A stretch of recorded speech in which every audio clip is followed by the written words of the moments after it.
예, 26장 계속해서 우리가 두 번째 이슈를 보고 있었습니다. 자, 두 번째가 뭐였었냐면 이제 sentiments와 multiplier에 대한 이야기였고요. 우리가 앞서 sentiments와 multiplier에 대한 이야기는 했었습니다. 자, 오늘은 몇 가지 추가로 케인즈의 아이디어들을 좀 살펴보고 이제 세 번째 monetary and financial factor들로 넘어가도록 할 텐데요. 우선 뭐 많이들 들어봤을 법한 이야기 중에 하나가 바로 self-fulfilling prophecy라고 해서 자기 실현적 예언이라고 우리가 번역을 해서 이야기를 합니다. 그러니까 self-fulfilling prophecy라고 하는 게 무엇이냐면 실제로 많은 사람들이 그렇게 될 거라고 예상을 하게 되면 생각을 하거나 뭐 예상을 하게 되면 실제로 그러한 행동을 하게 되어서 결과적으로 생각했던 예상했던 결과가 실제로 발생하는 것을 우리가 자기 실현적 예언이라고 하는데요. 최근에 나타나고 있는 우리 경제 현상 가운데 부동산 가격이 빠르게 상승했었습니다. 그리고 지금도 뭐 어느 정도 이렇게 조정될 조짐은 좀 보이지 않는 것 같고요.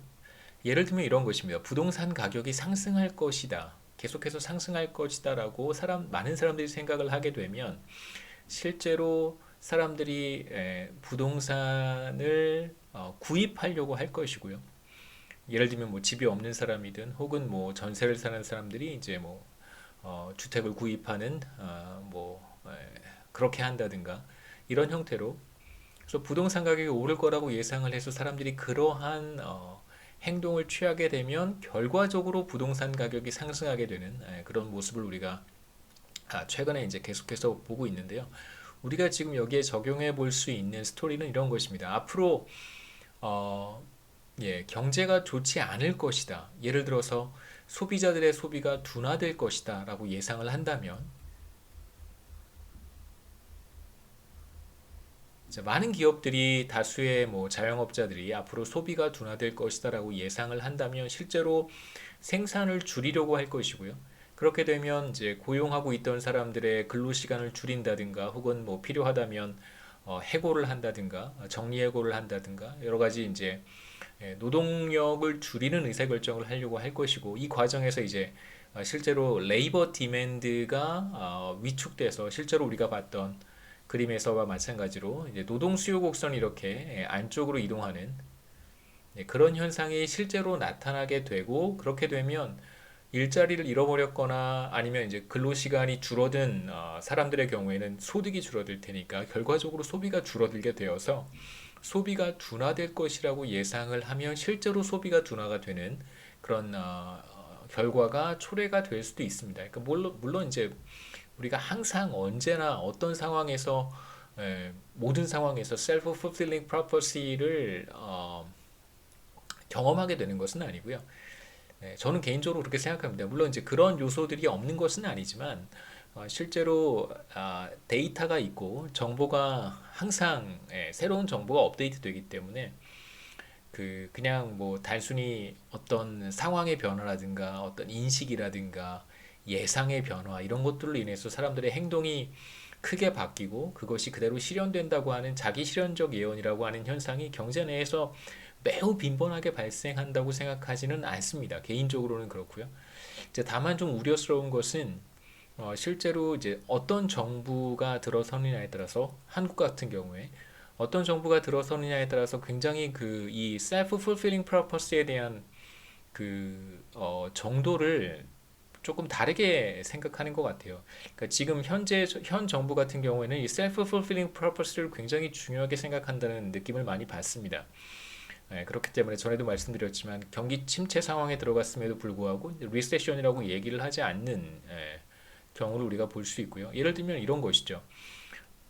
이제 팬데믹 상황에 들어갔는데 재난지원금을 나누어 줘야 될 시기가 도래했습니다. 근데 문제는 뭐냐면 이게 만약에 리세션이라고 우리가 판단을 하게 되면 정부의 정책은 이제 안정화 정책 혹은 경기 부양책이 되고 경기 부양책을 시행하는 것은 어느 정도 우리가 justify 할 수 있어요. 왜냐하면 리세션으로 들어갔다고 이제 공식적으로 선언을 하게 된다면 이제 하지만 리세션이라고 하는 것을 공식적으로 어나운스하지 않게 되면 정부가 경기 부양책을 왜 써야 되는지에 대해서 사실 우리가 납득하기 어려울 수 있습니다. 이제 그런 딜레마가 사실 올해 상반기에 조금 있었고 분명히 이제 그런 문제가 이슈가 제기가 됐었고요.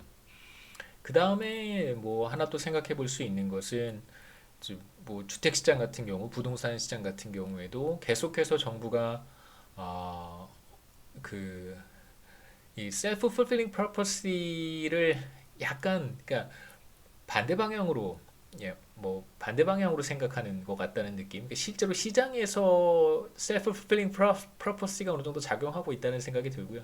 근데 정부는 정부 나름대로 이걸 한번 뒤집어 보려고 하는 그런 노력이 보이는데 실제로 쉽지는 않은 것 같습니다. 여하튼 우리가 여기서 보려고 하는 것은 경제 내에 이제 다수의 경제 주체가 실제로 미래 경제 상황에 대해서 굉장히 비관적인 전망을 갖고 있다면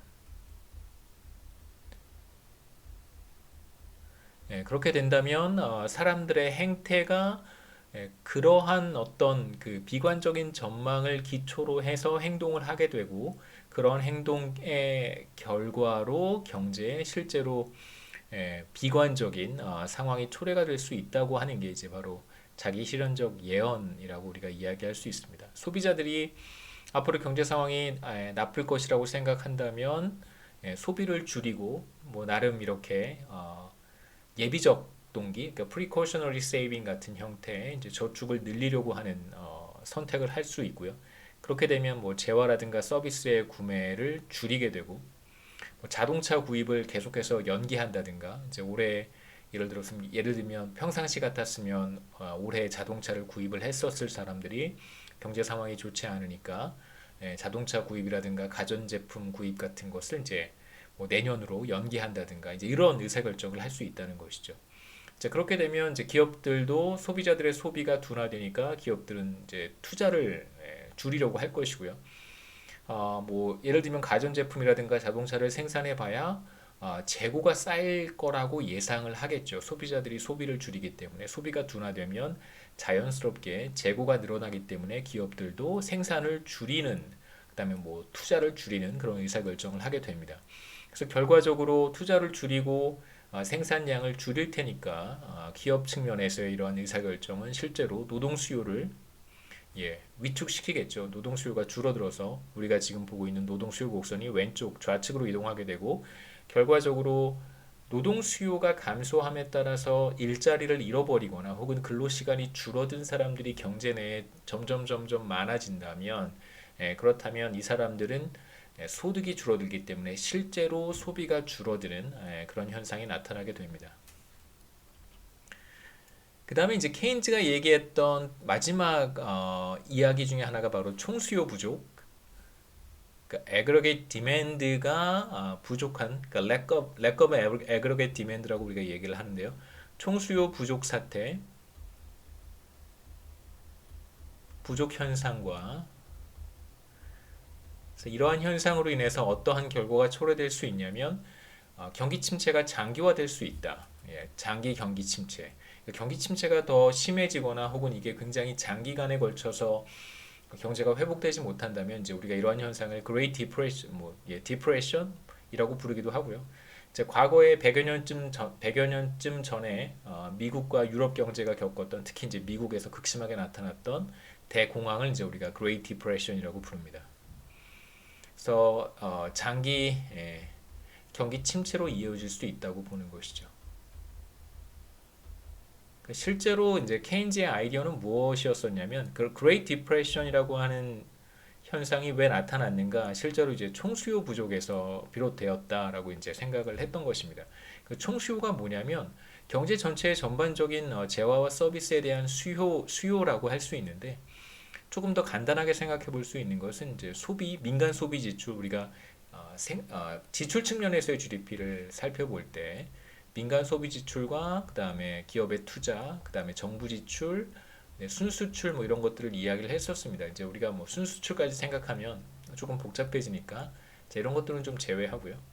뭐 크게 C 플러스 I 플러스 G 이걸 그냥 우리가 총수요라고 생각해도 괜찮습니다.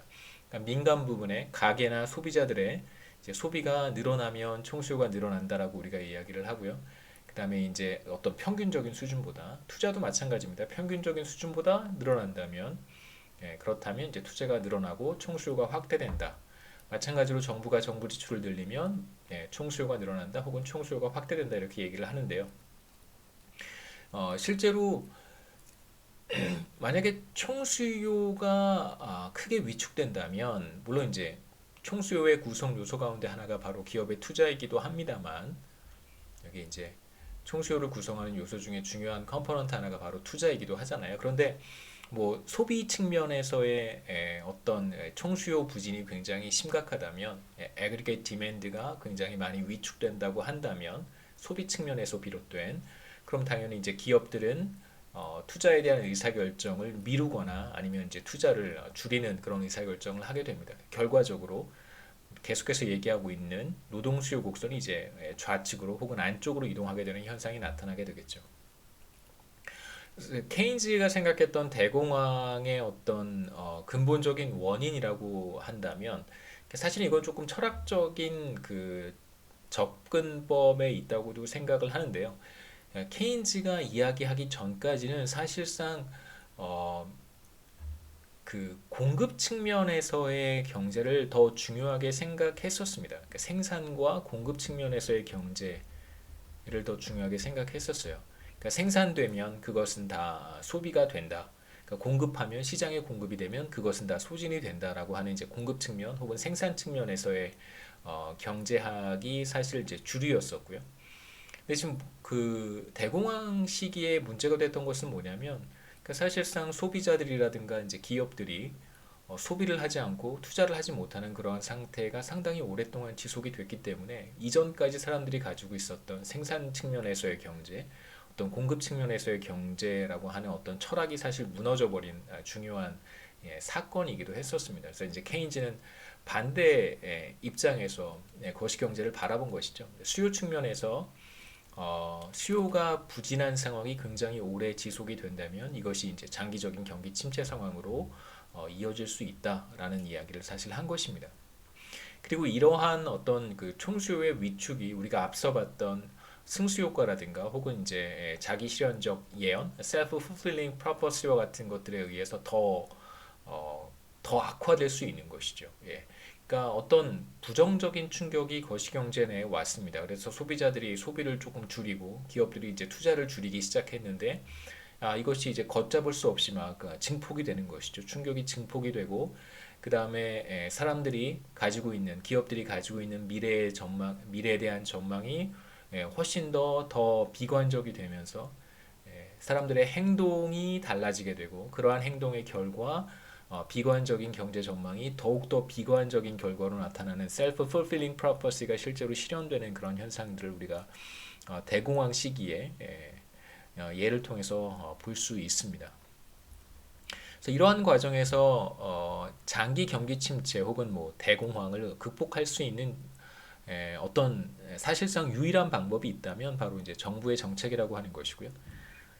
말씀드렸듯이 애그리게이트 디맨드를 구성하고 있는 중요한 세 개의 컴포넌트는 바로 민간 소비 지출과 기업의 투자, 그 다음에 정부 지출인데 사실상 미래에 대한 부정적인 전망이 더욱더 심화되고 그 결과 정말로 소비가 줄어들고 고용이 줄어들고 그 다음에 기업의 투자가 계속해서 줄어들어서 어떻게 보면 소비자들은 더 이상 소비할 수 있는 여력이 없고 기업도 마찬가지로 생산을 해도 소진되지 않기 때문에 판매가 되지 않기 때문에 더 이상 이제 투자를 할 수 없는 수요 부진 상태가 지속되는 상황에서 이러한 총수요를 확장시킬 수 있는 사실상 유일한 방법은 government expenditure에 있다고 보는 것이죠.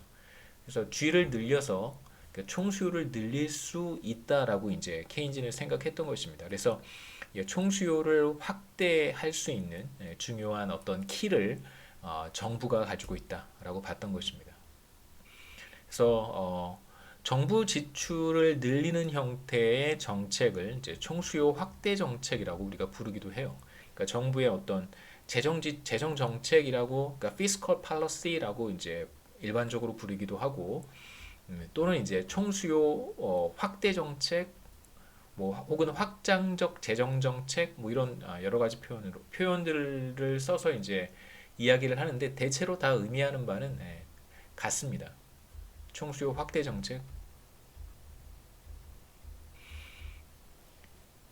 그래서 실제로 정부가 정부 지출을 늘린다면 그렇다면 정부 지출이 늘어난다고 하는 것은 뭐 여러 가지 를 포괄하겠죠. 뭐 재난지원금 같은 형태도 사실상 정부 지출을 늘리는 하나의 이제 형태인데, 그러니까 정부가 뭐 직접적으로 재화와 서비스를 구매하는 것은 아니죠. 정부가 재난지원금을 나누어줘서 이제 소비자들로 하여금 가계로 하우스홀드로 하여금 실제로 소비를 늘리도록 유발하는 것이기 때문에 결과적으로는 소비자들이 소비를 더 하게 되면 기업들이 생산을 늘려야 되기 때문에 이제 노동 수요 곡선이 다시 안쪽으로 이동했던 노동 수요 곡선이 이렇게 이동했던 노동 수요 곡선이 다시 바깥쪽으로 이렇게 원래 위치로 서서히 돌아갈 수 있는 그런 기능을 수행하는 것이고요.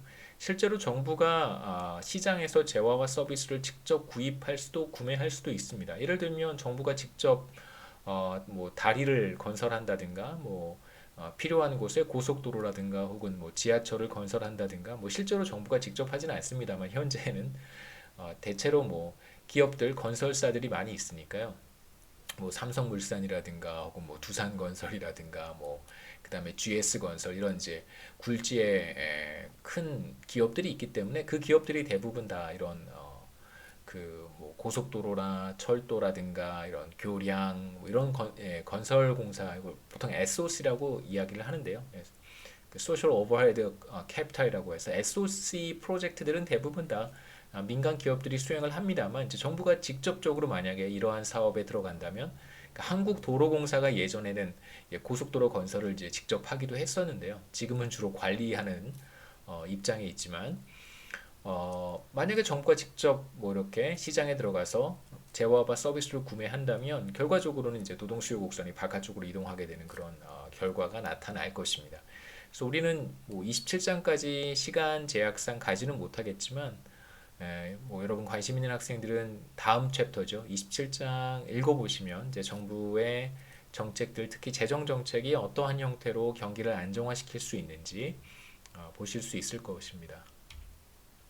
세 번째는 이제 monetary factor, 이제 financial factor 구분할 수 있는데 대체로 이제 먼저 monetary factor를 보고요. 이제 financial factor는 기본적으로 기존에 이제 우리가 제가 설명드렸던 머니터리스트와는 조금 구분이 되는 또 다른 그룹의 경제학자들이기 때문에 이 둘을 이렇게 묶어서 하나로 생각하지 마시고요. 그래서 제가 말씀드리고 싶은 이제 위대한 경제학자는 밀턴 프리드만이고 밀턴 프리드만이 주장했던 것이 바로 이제 거시경제 정책에 있어서 머니터리 팩터가 굉장히 중요하다라고 하는 사실을 보였습니다. 그러니까 사실상 그 케인즈의 시대가 사실 한 30년 그렇게 이제 지속이 되고 있었는데 말씀드렸듯이 전에 제가 잠깐 케인즈 방식의 어떤 거시경제 정책이 이제 그 대공황을 벗어난 이후에 그 다음에 이제 한국 전쟁이 끝나고 나서 계속해서 이제 케인즈 스타일의 거시경제 정책을 고수하면서 여러 가지 부작용들이 나타나기 시작했어요. 그러니까 당연히 위기 상황에서 위기를 극복하는 측면에서는 사실 케인즈의 거시경제학이 굉장히 좋은 뭐랄까요? 뭐, 뭐 어떤 레미디라고 할 수 있는 그 처치 뭐 혹은 처방이라고 할 수 있었겠지만 이제 뭐 거시경제가 경제가 전반적으로 성장해 가는 과정에서는 이제 케인즈의 어떤 정책이 더 이상 의미가 없어졌다고 얘기하면 너무 지나친 표현일 수도 있겠지만 여하튼 상당히 많은 부작용을 보였습니다. 그래서 당시에 뭐 그 누구도 케인즈의 그 아이디어에 대항할 수 없었는데 그 유일하게 케인즈와 그 뭐랄까 쌍벽을 이룰 수 있었던 이제 케인즈의 도전장을 내밀 수 있었던 또 한편에서는 또 케인즈를 압도할 수 있었던 유일한 이제 거시경제학자가 바로 밀턴 프리드만이고 머니터리스트의 뭐 대부라고 불러도 괜찮겠습니다.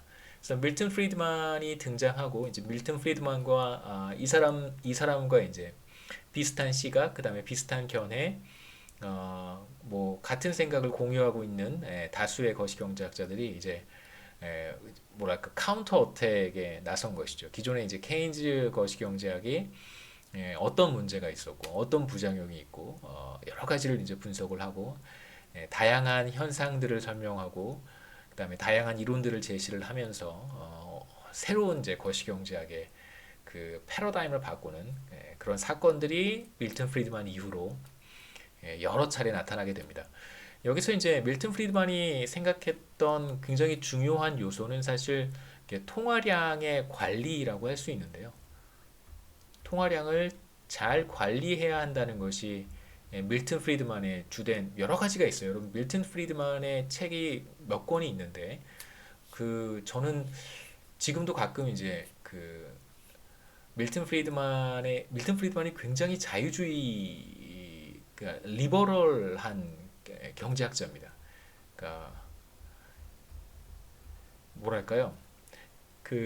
케인즈는 사실상 정부의 어떤 시장 개입이라든가 거시경제 정책에 있어서 정부의 역할이 중요하다고 생각했다면 케인즈는 사실 영국의 경제학자고요.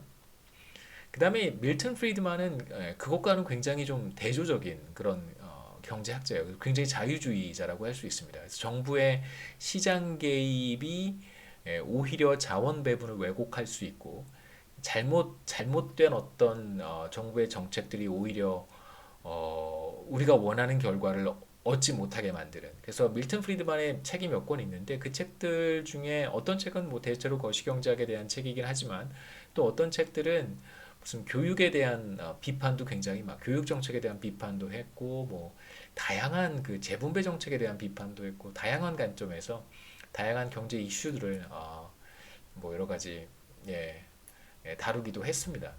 그래서 밀턴 프리드만이 여러 가지 이제 업적 가운데 중요한 것은 통화량을 효과적으로 관리할 필요가 있다라고 하는 것이고요. 그래서 밀턴 프리드만의 중요한 이론 중에 하나가 바로 X% 룰이라고 하는 것이 있습니다. 그러니까 통화량의 증가율을 중앙은행이 통화량을 계속해서 이제 시장에 공급하잖아요. 통화량 관리를 하는데 통화량의 증가율을 일정한 퍼센트로 유지해야 된다라고 하는 것이 바로 밀턴 프리드만의 이제 X% 룰이라고 할 수 있고 우리가 앞서 이제 퀀터티 티오리에 대한 이야기를 했었는데 사실상 퀀터티 티오리와 밀턴 프리드만의 어떤 그 아이디어 그리고 머니터리스트들의 어떤 아이디어들과 굉장히 연관성이 높습니다. 그래서 앞서 우리가 퀀터티 티오리에서 봤던 것은 통화량의 증가율과 실제로 물가 상승률 사이에 이제 1대1 대응 관계가 있다라고 했었어요. 그래서 통화량의 증가율이 1%포인트 상승할 경우에 이제 물가 상승률이 1%포인트 상승한다 이런 얘기를 했었는데 그래서 그만큼 물가 상승률의 인플레이션 관리를 위해서는 이제 장기적인 관점에서 통화량 관리가 매우 중요하다라고 이제 밀턴 프리드만이 역설을 했던 것이고요. 사실상 그 전까지는 이러한 어떤 원칙이라든가 어떤 뭐랄까요, 룰이죠. 이런 것들이 조금 부족했었다라는 생각이 조금 있어요. 사실 저도 뭐 머니터리스트 이전에 케인지안 매크로는 저도 잘 모르기 때문에 뭐 이렇게 함부로 말씀드리기는 좀 어렵겠습니다. 여하튼 이제 밀턴 프리드만의 머니터리 팩터가 어떤 이제 중요한 역할을 할 수 있는가에 대한 이야기를 한번 시작해 보려고 하는데요. 우선 간단한 예를 한번 생각해 보겠습니다. Contractionary Monetary Policy를 한번 생각해 보려고 하는데 이것은 이제 통화 정책을 긴축 통화 정책이라고 얘기를 합니다.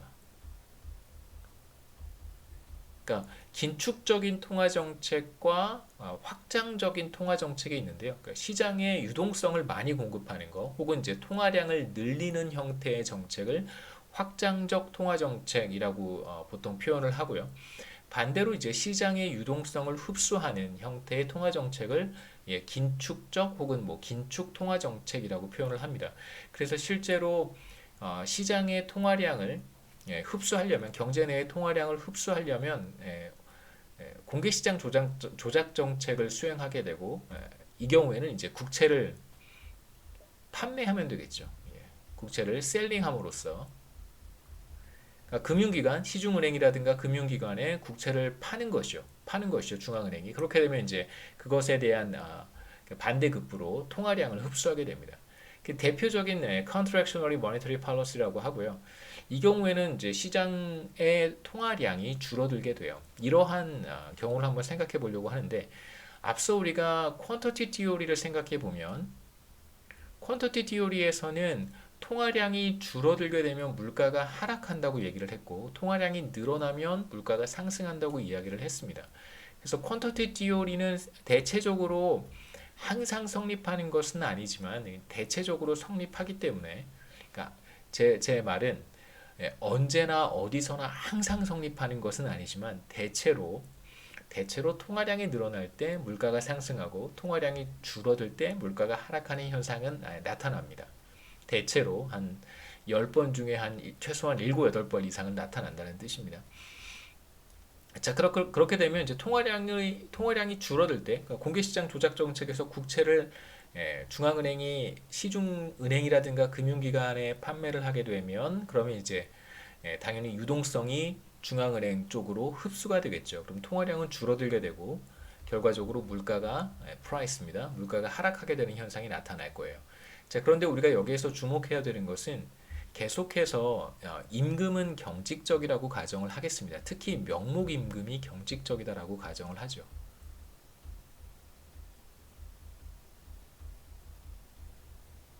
그러니까 명목임금이라고 하는 것은 실제로 뭐 회사가 직원들한테 지급하는 급여, 뭐 예를 들면 어떤 사람은 이제 시간당 임금을 받는 사람들도 있고요. 물론 이제 그렇게 많지는 않습니다만 한국 경제에서는 대체로 이제 월 급여를 받게 되죠. 연봉으로 계약을 해서 급여를 받는 사람도 있고 실제로 저 같은 이제 저는 급여가 얼마인지도 몰라요. 예. 그러니까 1년에 얼마 주는지도 저도 잘 모르고 실제로 서울여대 왔을 때도 월급이 얼마인지 얘기를 안 해줘요. 연봉이 얼마인지 얘기를 안 해주고 저는 이게 처음 겪는 상황이었었습니다. 전에 있었던 직장은 처음에 이제 고용관계를 체결할 때 계약서에 사인할 때 이제 제 연봉이 얼마다라고 알려주거든요. 정확히 이렇게 금액으로 그 금액이 바로 명목 연봉이 되겠죠. 뭐 사실 임금이라고 할 때는 우리가 그 시간당 임금, 그러니까 웨이지라고 하는 것의 의미는 웨이지도 우리가 임금이라고 해석을 하고 이렇게 셀러리는 이제 우리가 보통 급여라고 해석을 하는데 이제 웨이지와 셀러리의 차이가 있습니다. 이제 웨이지는 똑같이 급여긴 한데 웨이지는 이제 시간당 몇 시간을 일을 했는가를 카운트를 해서 급여를 지급할 때 시간당 임금 곱하기 일한 시간 이렇게 해서 급여를 받는 사람들의 급여를 웨이지라고 하고요. 그래서 시간당 예를 들면 2만 원, 제가 10시간을 일했다면 20만 원을 받겠죠. 그럼 제가 받는 급여가 바로 웨이지입니다. 웨이지. 그러니까 시간당 근로를 기준으로 해서 시간당 임금을 곱해서 지급하는 급여가 웨이지고요. 그러니까 샐러리는 그렇지 않아요. 샐러리는 그냥 한국의 대부분의 직장인들이 받는 급여가 샐러리예요. 그러니까 월급. 예. 그러니까 하루에 몇 시간을 일하는지 별로 중요하지 않습니다. 주어진 이제 급여를 받고 뭐 여기에는 뭐 여러 가지 뭐 보너스도 조금 들어가 있을 수도 있고 무슨 수당도 들어가 있고 뭐 조금 복잡하죠. 이게 샐러리는 이제 그렇게 표현을 하는 것입니다. 그래서 뭐 보통 샐러리를 받는 사람들의 경우에는 시간당 임금이 얼마인가를 계산하려면 실제로 이제 일한 시간으로 나눠줘야겠죠. 그래서 실제로 샐러리가 매우 높다고 하더라도 굉장히 뭐 아침 일찍 출근해서 뭐 야근도 해야 되고 이런 사람의 경우에는 이제 시간당 임금이 상대적으로 낮을 수도 있습니다. 그러니까 왜냐하면 근로 시간으로 나눠줘야 할 테니까요. 여하튼 뭐 웨이지든 시간당 임금이든 아니면 뭐 매월 월급을 받고 혹은 뭐 연봉을 받든 대체로 한국 사회도 그렇고 대다수의 경제에서 어떤 현상들이 많이 나타나냐면 그러니까 전반적으로 매우 큰 충격이 오지 않는 이상은 명목임금은 대체로 그렇게 잘 떨어지진 않습니다. 그러니까 연봉 계약을 체결할 때 매년 연봉 계약을 체결할 때 다음 해가 됐을 때 연봉이 이렇게 떨어지는 경우는 뭐 물론 있죠. 예, 물론 있는데 그 그러니까 성과에 따라서 급여를 받는 사람들의 경우에는 이제 지난해 혹은 지지난해의 성과에 따라서 올해 연봉이 결정이 될 거예요. 그렇다면 당연히 뭐 예, 그러니까 성과 보수 체계에서는 뭐 어떤 명목 임금이 떨어질 수도 있겠지만 대다수의 직장에서 그러니까 대다수는 아닙니다. 다수의 직장에서 임금 근로자들의 사실 명목 임금은 대체로 떨어지는 일이 별로 없습니다. 올라가면 올라가거나 동결되면 동결되지 떨어지는 일은 별로 없고 물론 떨어지는 경우도 있죠. 그러니까 한국 경제에서 이런 일이 가장 극심했던 때가 언제였었냐면 지금으로부터 한 20년쯤 전에 IMF 경제 위기라고 하는 정말 큰 위기가 한국 경제를 엄습했었는데 당시에 사실 임금 삭감이 이루어지지 않은 직장이 없을 정도로 상당히 임금이 명목 임금이 다 하락한 거예요. 시간당 임금이 다 하락했었습니다. 물론 이제 그 정도의 충격이 이후에도 뭐 글로벌 금융위기라든가 지금 우리가 겪고 있는 팬데믹 상황에서도 예, 사실 비교적 매우 큰 위기 상황이긴 하지만 명목 임금이 대체로 크게 하락했다고 보이지는 않습니다. 물론 하락한 그런 직군들이 있죠. 어큐페이션들이 물론 있습니다만 전반적으로 거시경제 전체로 봤을 때 명목 임금이 이제 하락했다라고는 평균적으로 이야기하기는 조금 어렵고요. 대체로 명목 임금은 잘 떨어지지 않는 경향이 있어서 명목 임금이 경직적인 상황에서 중앙은행이 통화량을 줄였습니다. 그러면 물가가 하락할 것이고 장기적으로 명목 임금이 그럼에도 불구하고 경직적인 상황에 있다면 이제 기업의 의사결정을 생각해 봐야 돼요. 기업들은 자신이 판매하는 재화의 가격이 하락했습니다. 그러면 실제로 수입이 감소하겠죠. 그러니까 화폐 가치로 측정한 수입이 하락할 거예요. 하지만 동일한 노동자, 동일한 노동 시간을 투입하고 있다면 명목 임금은 떨어지지 않았기 때문에 경직적이라고 우리가 이야기를 했으니까요. 떨어지지 않고 있기 때문에 사실상 기업의 손실이 발생할 수도 있어요. 혹은 이윤이 전보다 줄어들 수 있습니다. 그렇다면 기업은 어떤 의사결정을 하냐면 당연히 임금을 떨어뜨리든가 혹은 노동 투입량을 노동 시간이든 사람 숫자든 인력을 줄이려고 하겠죠. 그러니까 임금을 떨어뜨리는 것은 사실상 쉽지 않기 때문에 이제 다수의 기업들이 그러니까 리세션 상황이라고 하더라도 뭐 고용을 줄이는 선택을 하지 임금을 낮추는 선택을 잘 하지는 않습니다. 그러니까 왜냐하면 고용을 줄여서 임금을 유지한 상태에서 고용을 줄이면 남은 사람들은 계속해서 일을 열심히 할 모티베이션이 생길 거예요. 하지만 고용을 줄이는 것을 막기 위해서 임금을 삭감해 버리면 사실상 모티베이션이 크게 하락할 수도 있기 때문에 여러 가지 서베이라든가 혹은 뭐 설문자료 다양한 데이터들을 살펴보면 실제로 노동자들조차도 경제 위기 상황에서 명목 임금이 하락하는 것을 좋아하지는 않습니다. 그렇다면 당연히 이제 기업은 노동 투입량을 크게 줄이려고 할 것이고요. 따라서 노동 수요 곡선이 좌측으로 이동하게 되는 현상이 나타날 거예요. 그 다음에 이제 뭐 긴축적인 통화 정책이 실질 이자율을 이제 높일 수도 있다. 한번 읽어보시고요.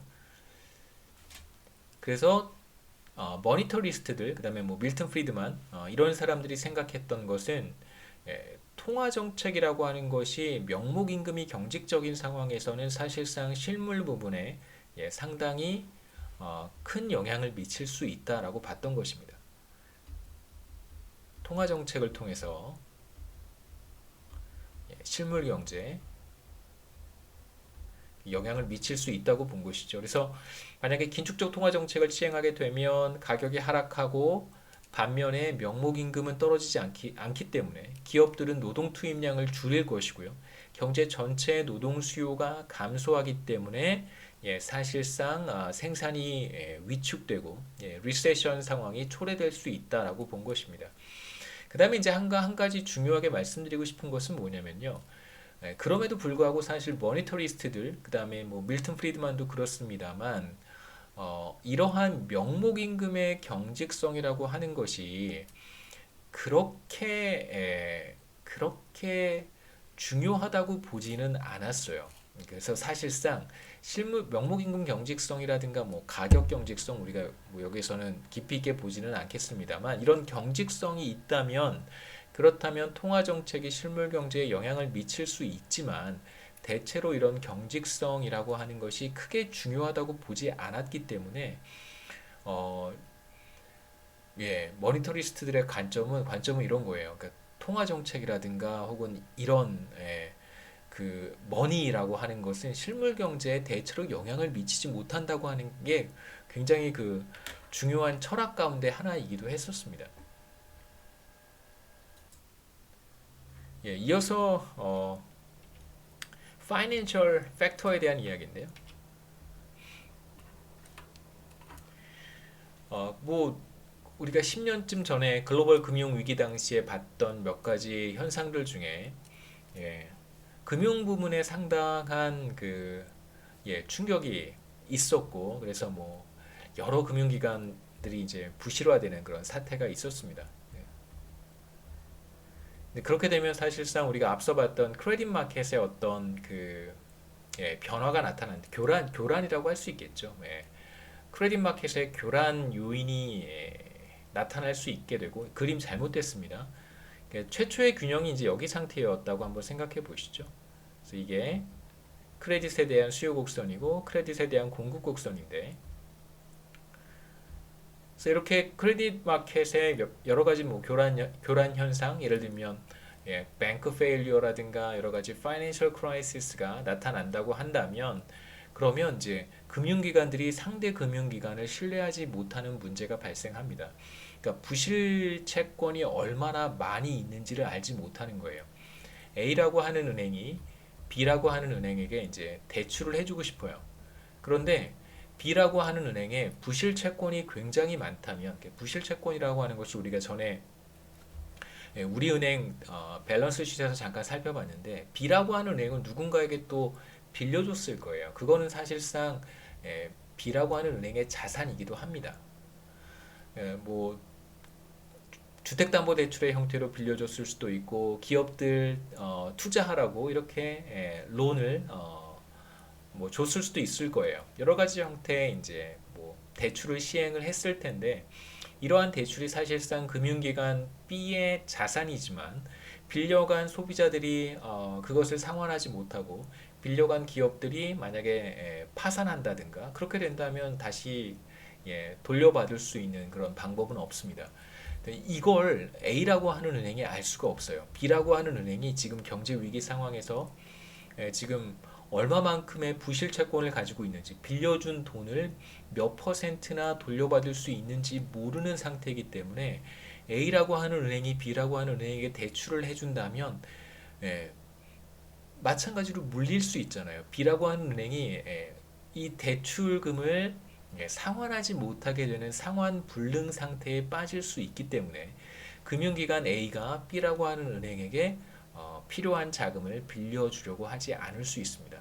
그러니까 이러한 형태로 금융기관들 사이에 갑자기 신뢰가 어느 순간 붕괴돼 버리면 우리가 어떤 상황을 생각해 볼 수 있냐면 크레딧 서플라이 커브가 갑작스럽게 이렇게 안쪽으로 이동하는 현상이 나타날 수 있겠죠.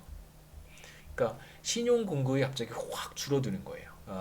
뭐 그 누구도 자신이 그냥 캐시를 가지고 있으려고 하지 그것을 크레딧 마켓을 통해서 누군가에게 빌려주려고 하지 않는다는 뜻입니다. 그렇게 되면 결과적으로 초과 수요 현상이 나타나게 되고 크레딧 마켓의 이자율은 상승하겠죠. 이렇게 이자율은 상승합니다.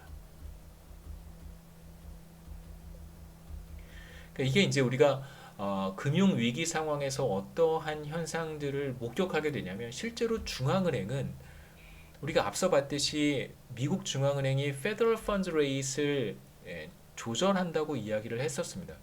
연방 기금 금리라고 부르는 경제 위기 상황에서 중앙은행은 Federal Funds Rate 혹은 한국은행 같은 경우에는 기준금리를 낮췄단 말이에요. 예를 들면 0%까지 낮췄어요. 그런데 실제로 크레딧 마켓에서는 그 누구한테도 자금을 빌려주고 싶지 않은 거예요. 빌려주면 누가 누군지 예전에는 다 금융 거래를 잘 해왔었는데 갑자기 어느 순간 그러한 신뢰가 무너졌기 때문에 상대방에 대한 어떤 부실차권의 규모를 서로가 알지 못하는 상황에서는 이러한 금융기관 대출을 꺼리게 되는 현상이 나타나게 되고 중앙은행이 기준금리 혹은 페더럴 펀드 레이트를 0%까지 낮췄음에도 불구하고 실제로 시장에서 자금이 거래가 될 때 적용되는 이자율이 이렇게 점점 더 높아지는 거예요. 이걸 우리가 보통 이제 금리 스프레드라고 부르거든요.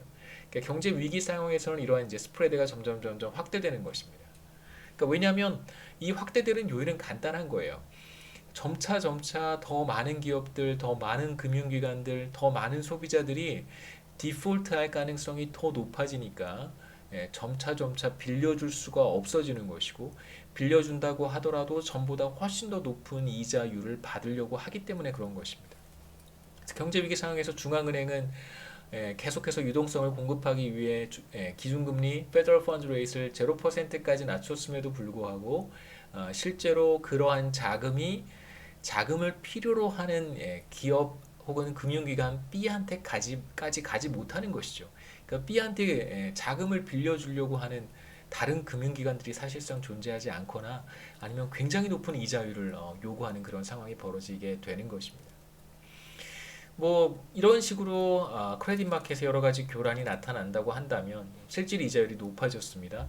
크레딧, 론에 대한 이자율이라고 할 수 있겠죠. 돈을 빌릴 때 대출을 받을 때 전보다 상당히 높은 이자를 부담해야 된다면 그렇다면 기업도 마찬가지고 소비자들도 마찬가지고 사실 뭐 대출을 하려고 하지 않겠죠. 대출을 하려고 하는 사람들, 기업들도 줄어들 뿐만 아니라 대출금의 규모 자체도 줄어들 거예요. 그래서 기업들 우리 초점을 맞춰 본다면 당연히 노동에 대한 수요도 줄어들겠죠. 이자율이 상승하게 되면 당연히 투자가 위축될 것이고요. 투자가 위축되면 당연히 고용 창출도 위축될 테니까 이 경우에 이제 노동 수요 곡선이 이제 안쪽으로 이동하게 되는 그러한 현상이 나타나게 됩니다. 이게 바로 파이낸셜 팩터에 따른 경기 변동이라고 우리가 이야기할 수 있습니다. 이제 거시경제 균형과 경기 변동에 대한 이야기 우리가 조금 하고 이번 학기를 마치겠습니다. 마지막 강의여서 1시간 15분 다 하는 것도 좀 그런 것 같고요. 조금 뭐 자유롭게 1시간 정도 안에 마치도록 하겠습니다. 멀티플라이어 같은 경우 다시 한번 우리가 생각해 본다면 어떠한 과정을 통해서 이런 그 승수 효과가 나타날 수 있는지 한번 생각해 보면 실제로 팬데믹 상황 사실 우리 교재도 그렇고 제가 강의 노트 슬라이드를 만들 때도 그렇지만 사실 우리 팬데믹 상황을 생각하고 만든 것은 아닌데 그래서 굉장히 적절한 그런 사례가 될 것 같습니다. 지금과 같은 팬데믹 상황을 한번 생각해 보시죠. 소비자들의 소비가 당연히 위축될 거라고 생각할 수 있습니다. 그러니까 우리가 정상적인 그 경제 거래를 할 수가 없기 때문에 정상적인 트랜잭션을 지금 하지 못하는 상황이잖아요. 당연히 소비자들의 소비는 크게 감소할 것이고 그렇게 사람들이 예상할 거예요. 그렇다면 기업들은 특히나 소비자들과 어떤 직접적인 거래를 해야 되는 그러한 그 기업 부문에서의 이제 생산이 위축될 것이고 그렇게 된다면 노동 수요 곡선이 왼쪽으로 이동하게 되는 현상이 나타나겠죠.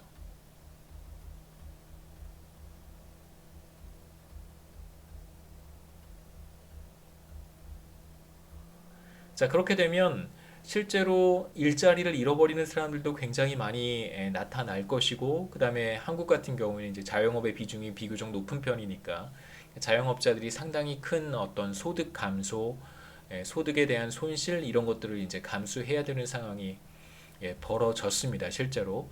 그래서 기업들의 수입은 크게 감소할 것이고요. 노동 수요 곡선이 왼쪽으로 이동해서 대규모 대량 해고가 나타날 수도 있고 그 다음에 실업률이 상승하게 되고 자영업자들의 소득이 감소하게 되고 결과적으로 일자리를 잃은 사람들 그 다음에 당연히 실업자들이 일을 하고 있는 사람들보다 소득이 크게 적기 때문에 소비의 여력도 줄어들겠죠. 소득도 줄어들고요. 이러한 방식으로 이제 계속해서 뭐랄까요? 악순환이 계속해서 나타나게 됩니다.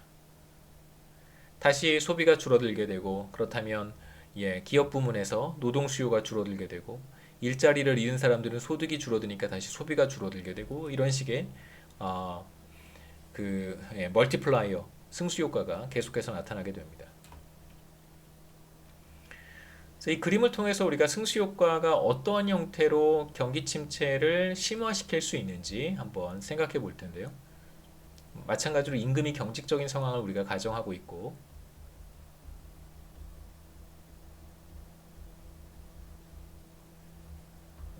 경기 침체가 심화되는 되는 상황입니다.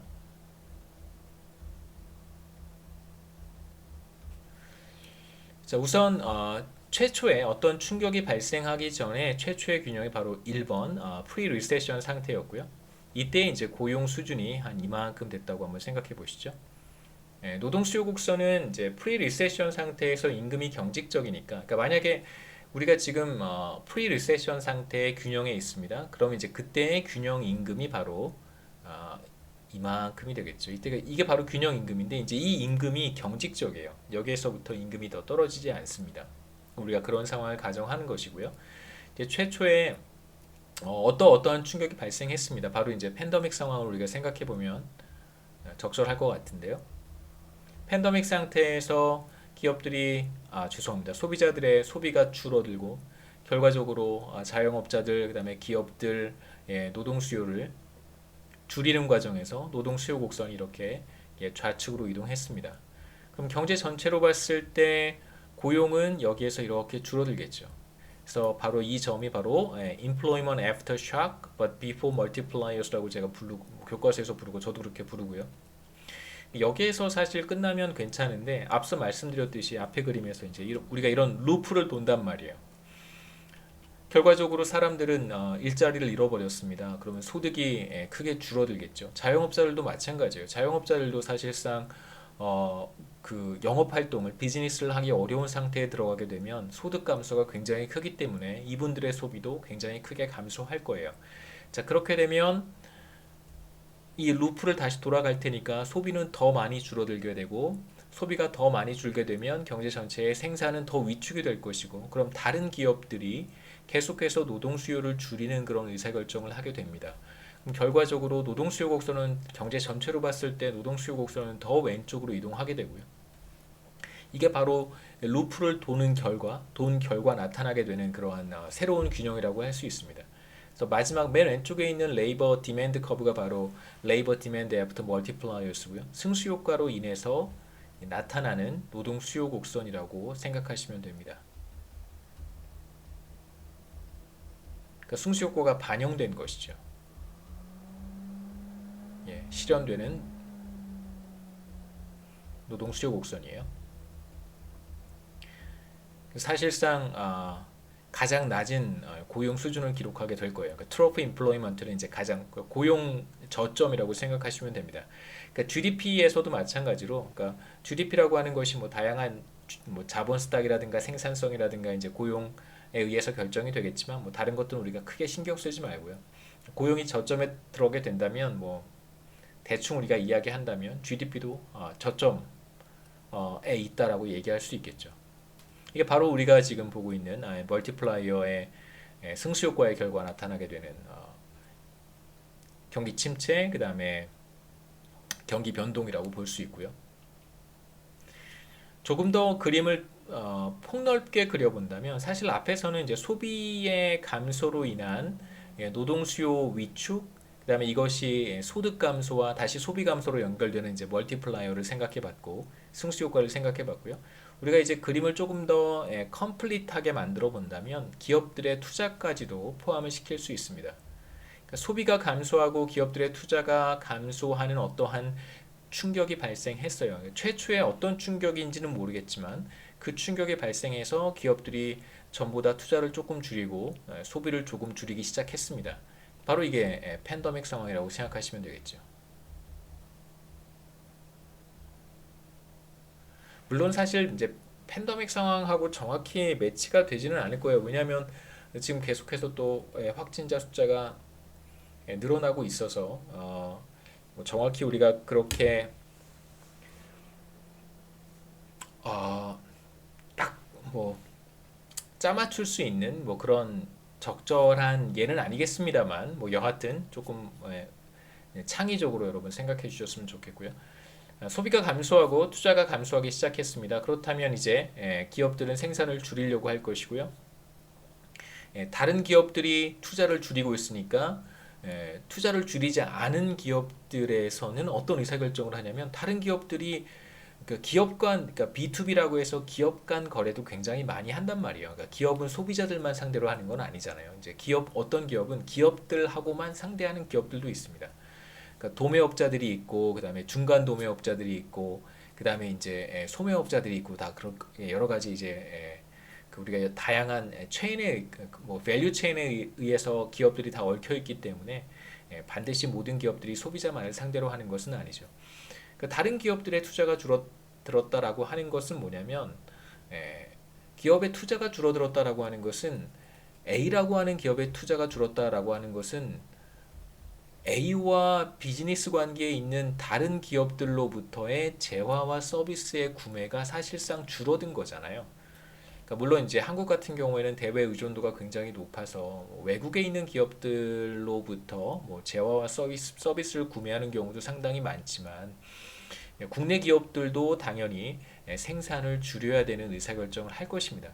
그러니까 이들 기업들은 투자를 줄이지 않았음에도 불구하고 그 비즈니스 관계에 있는 다른 기업들의 투자가 줄어들게 되면 당연히 이들 기업들의 생산도 줄일 거예요. 그러면 전 경제 전체로 봤을 때 노동 수요가 줄어드는 현상이 나타날 것입니다. 노동 수요가 감소한다는 것은 디맨드 커브가 왼쪽으로 이동한다는 뜻이고요. 그렇게 되면 이제 경제 전체에 걸쳐서 다양한 충격들이 나타나겠죠. 말씀드렸듯이 레이오프는 증가하고 실업률은 상승하게 되고 일자리를 잃은 사람들의 소득이 줄어들 테니까 다시 소비가 감소하게 될 것이고요. 그 다음에 이제 이러한 충격이 여기에서 뭐 한번 끝났다라고 한번 해보죠. 이렇게 돌고 다시 이렇게 돌아왔어요. 그러면 전보다 이제 처음 왔던 어, 충격으로 인해 나타난 현상보다 사실상 조금 더 증폭이 되어서 한번 루프를 한번 돌아왔더니 그 다음번에 이제 소득이 줄어들어서 자신이 가지고 있는 주택이라든가 금융자산 혹은 뭐 주식이라든가 번드 이런 것들을 처분해야 되는 사람들이 나타나기 시작할 것입니다. 그 다음에 더러는 어떤 기업들은 더 이상 비즈니스를 할 수가 없어서 파산하는 그런 기업들도 있을 것이고요. 주가가 크게 하락하는 그런 기업들도 분명히 나타날 거예요. 그리고 대출금을 상환하지 못해서 주택담보대출금을 상환하지 못해서 이자를 상환하지 못해서 주택을 판매해야 되는 사람들도 덜어 나타날 것입니다. 그렇게 해서 한번 돌고 오면 그 다음 턴에서는 에셋 프라이시스가 이제 뭐 주식이라든가 채권이라든가 부동산 가격 이런 것들이 하락할 것이고요.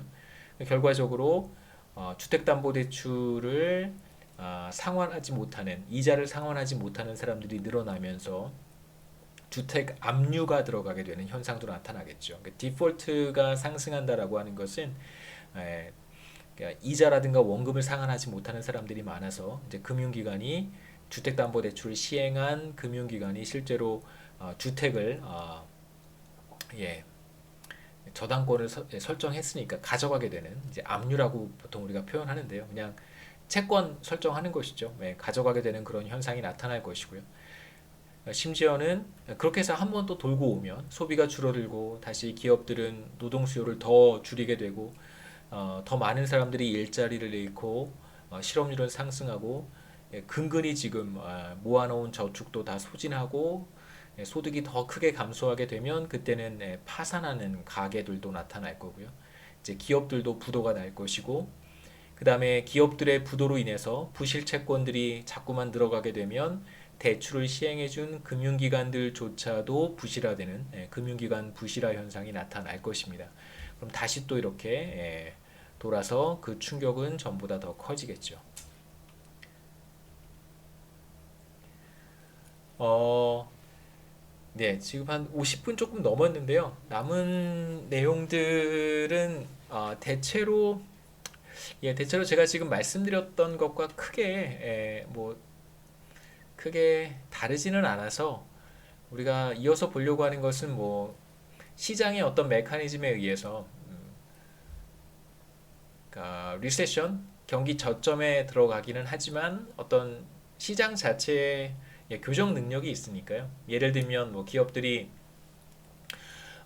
뭐 경기 침체 상황에서는 생산을 늘려도 아주 조금 늘리거나 혹은 이제 생산을 최소한으로 유지하면서 기존에 쌓아놓았던 재고를 이제 판매하기 시작합니다. 재고를 소진하는 기간이기도 하죠.